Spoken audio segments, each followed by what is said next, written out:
What's up, party people? Welcome to the FamilyDeal.com 7 Sports Cave. I'm your host, Justin Rose. Tonight's show full of drama, football drama from the weekend that was Michigan State, the Lions today. So let's just start it right there. When the schedule first came out, come on, admit it, you all played that game. You go wins and losses all the way down. Plenty of people thought that it was a really challenging start for the Detroit Lions, and it might put them behind the 8 ball of the season very early on, but not so fast, my friends. The Lions went to Philly and did what they needed to do today. They were in control of this game pretty much from start to finish, even if the stats don't show it. Now, Jamal Agnew had that 100-yard kickoff return. We saw that a lot all day today, but we also saw Kerryon Johnson and Matthew Stafford doing their thing on that first drive, 75 yards down the field. Love it when the big guy gets to spike the ball. A couple of field goals by Matt Prater, and all of a sudden it's 20-10 Lions at the half. Now, the teams traded touchdowns, but the Eagles pulled it within 3, and then maybe the biggest play of the game came right there. That blocked field goal attempt. Good thing there was a block in the back, so the Eagles get the ball back on the 50. Their last chance is 4th and 15. Carson Wentz going for the deep ball, and just like 6 other passes, it was dropped. Well defended on the play. Darius Slay was out of the game with an apparent hamstring injury, but Melvin's there to help kind of knock it away, but that should have probably been caught by Philadelphia. Either way you look at it, the Lions, they're winners. 27-24, the final from Philly. We're going to enjoy it. That's a hard win. It's hard to win on the road. It's really hard to win on the road, especially at this place. It's a hostile environment. It's loud. Their fans are great. You know, they're screaming and yelling, and we got to just go out there and execute. So it's good to see. We'd love to be up 3 scores and all, have a bunch of sunflower seeds in our cheek and just having a good time. But it doesn't happen that way all the time. Got to go out there and play. Got to finish these games off, and our team has done it a number of different ways throughout the first couple of weeks, so it's been good. For more on the Lions' victory today, we got to go to the native Philadelphian. Is that what they call you? Yeah, I guess that's where I'm from. I had a lot of blood, sweat, and tears with that team. But I rooted for the Lions today. Stoney, 97 won the ticket. If you already didn't know, is here, of course. Hey, and look, you know that field. You know how loud it can get. Matt Patricia, Matt Stafford, they both talked after the game about that crowd and that environment to be in. How big of a victory is this for the Lions to go into Philly and win? It's a big victory because anytime you win on the road is big in the National Football League against a good team. Yes, they were beaten up. The Eagles team had a lot of injuries going in. They did some things that definitely helped the Lions. A lot of drop passes.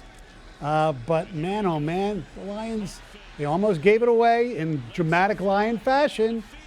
But they won, and that's the most important thing. Exactly. They're undefeated. You can't say that. Should be 3-0, but that last time the Lions started undefeated was 2011. The other thing that's happened since 2011, 2 games in a row where they didn't allow a sack. That's right, Matthew Stafford. So while the offensive line struggles to maybe generate the push, yes, they gave him a lot of time to throw the ball. Again. And his accuracy was what it was. I mean, you look at the box score in this game and you go, how did the Eagles lose? 2 turnovers. Yes. The ability for the Lions to finish drives today, and look, anytime you get a special teams touchdown, you're probably going to win the game. And look, the score would have been 24-20 otherwise. You talk about finishing drives, but they should have finished more drives with touchdowns as well. At a certain point, they went too conservative again in the fourth quarter. But, like I said, they won the game. They made big plays when they had to. Those penalties, though, ridiculous. Let me ask you this. I know that people around here teeter on that same old Lions line way too often with things.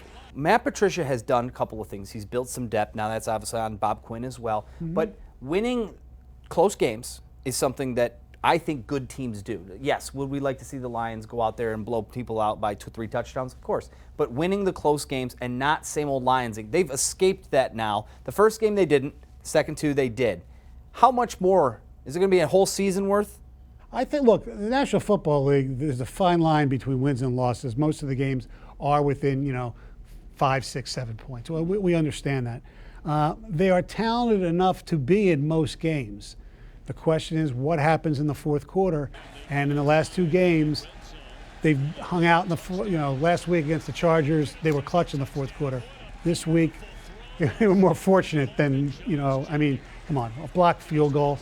if Malcolm Jenkins doesn't block the guy in the back, Jesse they have the James. ball at the 15 or 20-yard line. Worst comes to worst, we're going to overtime again.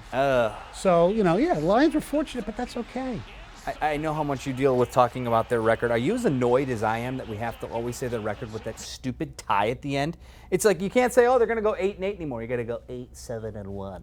Well, yeah, I'm annoyed. but it's bad because you felt like it was a loss, and as the season progresses, the more wins they get, the less losses they have. So that tie, who knows? It might help them, but it might hurt them as well. Were you one of those people that looked at the schedule and said, there's no way the Lions do any better than 2-3 to start, or were you on the 1-4 side? Or? I said if they could be 2-2 going into the bye, that'd be golden. And we all play the schedule game. You're right. I know, I do too. And so now, worst case scenario, they're 2-1-1 at the bye if they lose to the Chiefs next week, and then they play Green Bay the following week. Should be really interesting. Are the Lions a playoff team?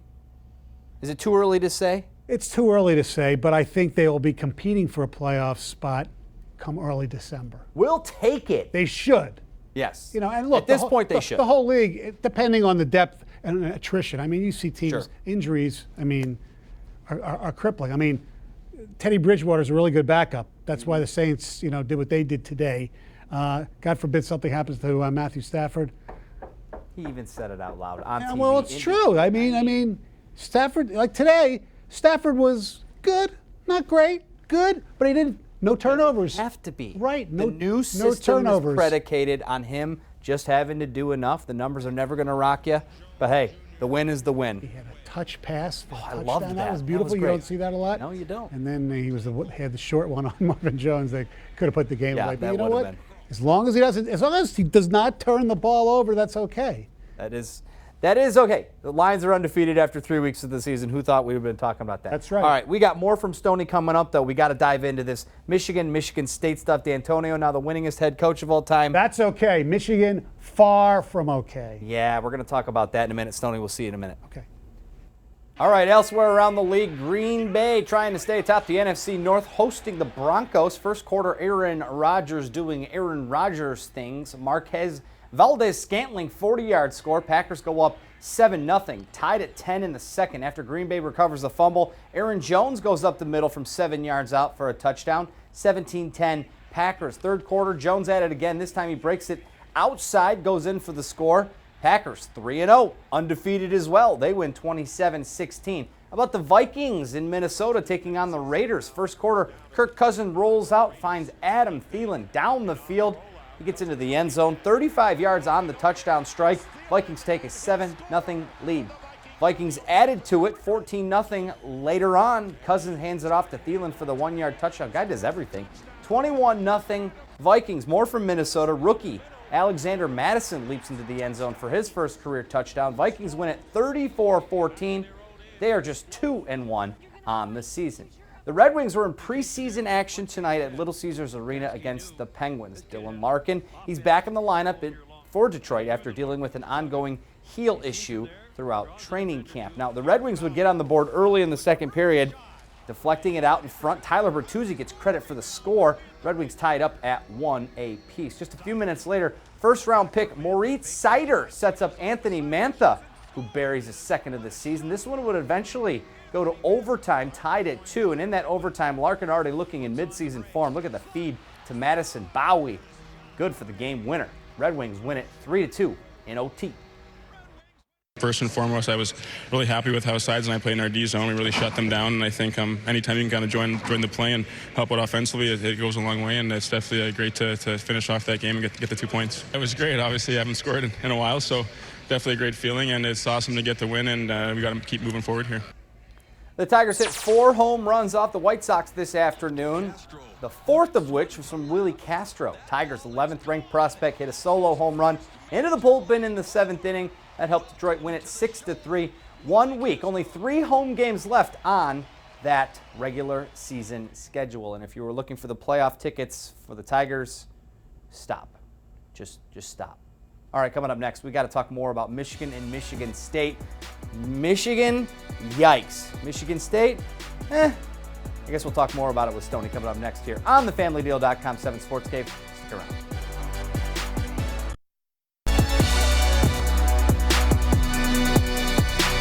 Welcome back to the FamilyDeal.com 7 Sports Cave. Michigan and Michigan State had tragically different weekends. I don't know if that's the right way to phrase it, but Well, it certainly was tragic for Michigan. very different season games this weekend for two teams. Michigan State, of course, makes Mark Dantonio all-time winningest coach in program history. That is a big deal, but we have to start with Michigan and the debacle in Madison. Bucky just jumped all around on them. It was disgusting. You know, look, coming off of a bye, they looked unprepared. They were outcoached, outplayed, any adjective you want to use. It was horrible. I mean, they rushed for what, 40 yards? Ugh. 40 yards. They were 0 for 10 on third downs. That was a big stat that I couldn't believe. The first drive of the game after one of the few good plays they had to Ronnie Bell, they had a delay of the game penalty.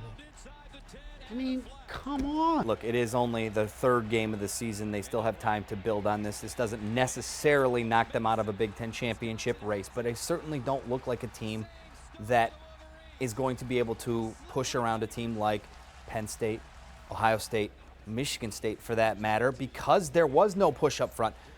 Let's talk about the coaching thing in a minute. Let's talk about the players now. Okay, first of all, the offensive and defensive line. I know Dumford doesn't play, but I'm sorry. He's not going to make that much of a difference. Their defensive line has not been good all season, especially up front. The offensive line, which was supposed to be really, really good, has been so. The Runyon comes back this week, and they were still bad. Right. They had nothing. They generated negative push. Can't run the ball. Patterson has not been good. He's been under pressure a lot of the time, but still, he is not. He's a guy that, you know, people were talking as a Heisman Trophy candidate a year ago. I understand that. Really? He's not that good. We have to bring up the elephant in the room because the national pundits are now out. Paul Feinbaum had a sarcastic tweet basically saying, hey, Harbaugh, good job. Maybe we should give you another extension because of all the championships and the games that you won. Well, he's been on Harbaugh for a long time. Yeah, the personal jabs, but it's somewhat warranted. I mean, Thamel's piece, if you haven't read it yet, there's some zingers in there from Thamel talking about, you know, recruitment of Shea Patterson, how it's just like Little League dad, father. The only thing he's ever done is won a recruiting battle instead of any results on that. I mean, it is starting to, and I think we're starting to see Michigan fans draw lines in the sand. Oh yeah, look, it's as they would use the words, as you know, it's unacceptable to not win a game on the road when you're an underdog. It's absurd. The only FBS team that hasn't done it in the past 5 years. I think Michigan fans, sometimes the expectations are a little out of whack. They think because they're Michigan, they should win 11 games every year. There's no rules in college football that says that. They haven't been that way for 20, 25 years.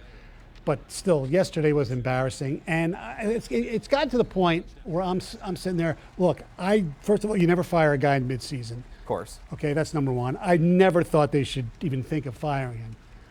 But if they win 5 games, six games. You think it could get that bad, though? I don't think it will be, but you never know because he usually doesn't lose to teams that they should beat. Now, you have Rutgers and Iowa coming up next. I'm not even interested, okay? Yeah, if they win, great. Congratulations. I mean, that Iowa game ain't no patty cake. If they can't win, forgetting about Ohio State, Michigan State down the road, if they can't at least split with Penn State on the road, which will be probably easier in some than because Notre Dame looks really good. They have Penn State and Notre Dame back to back. And then later on it's Michigan State and then Ohio State twice in 3 weeks. Okay? If they can't win, if they can't split those 4 games, then yeah, you have to seriously think about something's got to change. The other thing about Jim Harbaugh that people are talking about, he's not the same Jim Harbaugh he was a couple of years ago. He's lost some fire. Exactly. And when you hear the players say, and being quoted in newspaper articles, we don't know, we don't have an identity. This is the players talking. This isn't, you know, the announcers. We have no idea why we had no energy, no juice. I mean, that's on the coaching staff, and the coaching staff is Jim Harbaugh.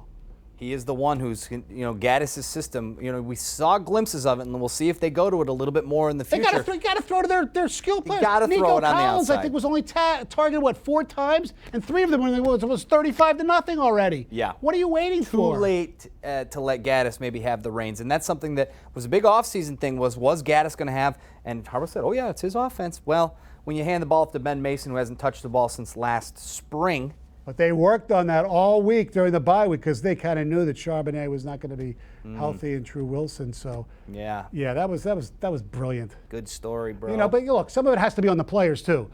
Harbaugh's not missing tackles. Don Brown's not missing tackles. That's true. Harbaugh's not fumbling. Harbaugh's not throwing the ball over players' heads. He's not dropping balls, but it's his baby. Stoney, So he they're takes just the so blame. the recruits. They're just so good. They're just this recruiting class.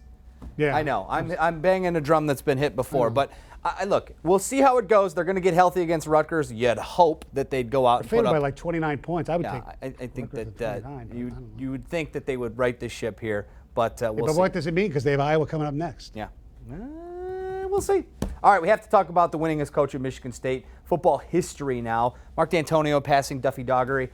And the statue go up. The statue's probably never going to go up. There's a lot of other things going on at that campus right now, including Mark Dantonio. We're going to stick it to sports here on this one. But look, what does this mean, him taking over as the winningest all-time coach? Well, he's been there for a long enough time, and he's been very successful. I mean, Mark Dantonio, with all due respect to other people, he resurrected a, dare I say, dormant program. Mm-hmm. He did. He made them relevant. Not only did he make them relevant, he got the rivalry going up against Michigan again. He actually won some Big Ten championships, went to Indy, and went to a playoff. That's enough. And he has the wins that passed the legendary Duffy Daugherty. I mean, Mark Dantonio, a great job.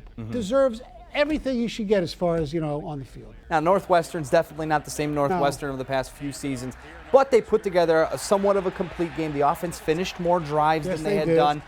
I look at this team is Michigan State still a player in the East, or is it still kind of... they've Indiana homecoming on this weekend.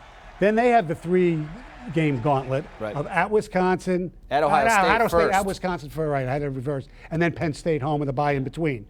So if they can get 2 of those 3, which is going to be very difficult. Yeah.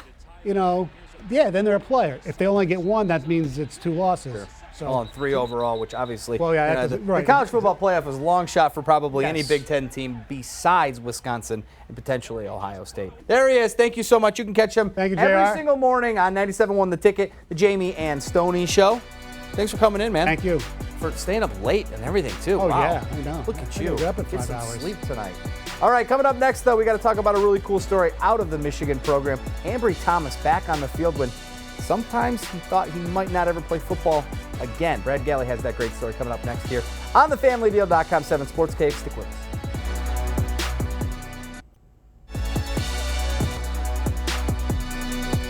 Welcome back to thefamilydeal.com 7 Sports Cave. Michigan's football season started in August. Ambry Thomas, former Detroit player, he had opened the circle on the calendar, but trip to the ER weeks before the season had doctors telling him he'd miss the entire year.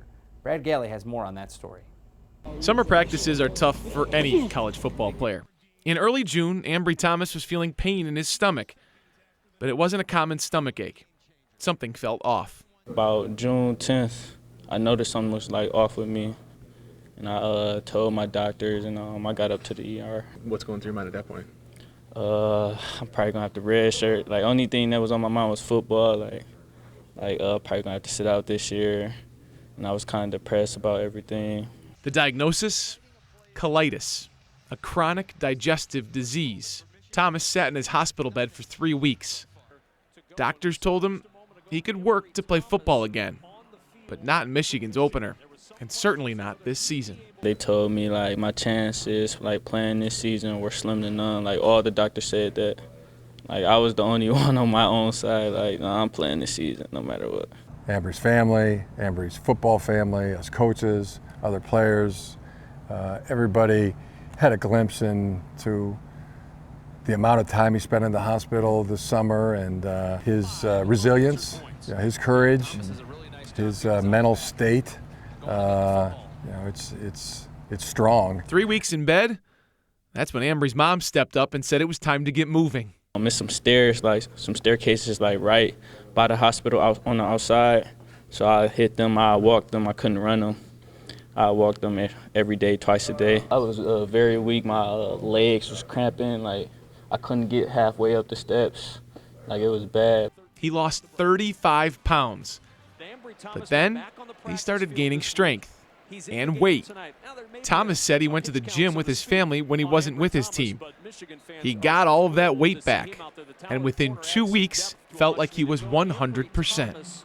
Back to practice and back to work. You couldn't script a moment like this. Thomas didn't waste any time making an impact for U of M. Heading to the locker room as the swing is intercepted. It's Ambry Thomas. Great play. If you know me, you know I'm a fighter. If nothing's like seriously bad, I'm not gonna let like something I can control or like stop me from doing what I love. What did that interception mean to you? Did you take a minute to process everything that you had been through on the sideline in the moments after that? Oh yeah, I just prayed on it. I asked God to like get me back, and he did. So it was a great moment for me. Like, I was still kind of in disbelief when it happened, but it felt great. What a great story. Ambry Thomas, former Detroit King standout player, of course, now at the University of Michigan, doing his thing. Continued success, Ambry. We're cheering for you. He was in this studio at one point on the 7 Sports Cave back when he was in high school. All right, coming up next, though, the nominees for maybe the next Ambry Thomas, the high school game of the week. We'll have that unveiling of the nominees and a few final thoughts as well. Stay with us. Welcome back to the FamilyDeal.com 7 Sports Game. Time now to take a look at Week 5 nominees for the Leos Coney Island High School Game of the Week. This week's choices, here you go. Livonia, Clarenceville at Lutheran Westland, Macomb, Dakota at Chippewa Valley. That's a good game. Howell and Heartland. West Bloomfield at Lake Orion. Waterford Mott at Walled Lake Western. Voting is now open at WXYZ.com and the WXYZ app through Wednesday at midnight. Brad Galley will be live at the winning game Friday night during 7 Action News at 5 and 6 o'clock. All right, I got a couple of seconds here for a couple of final thoughts. Last week, everyone was like, oh, Michigan State will never win another football game. This week, Michigan, oh, they'll never win another football game. Fire everybody. They all stink. Relax. We've got a long way to go in this season. Enjoy your week, and I will see you next Sunday.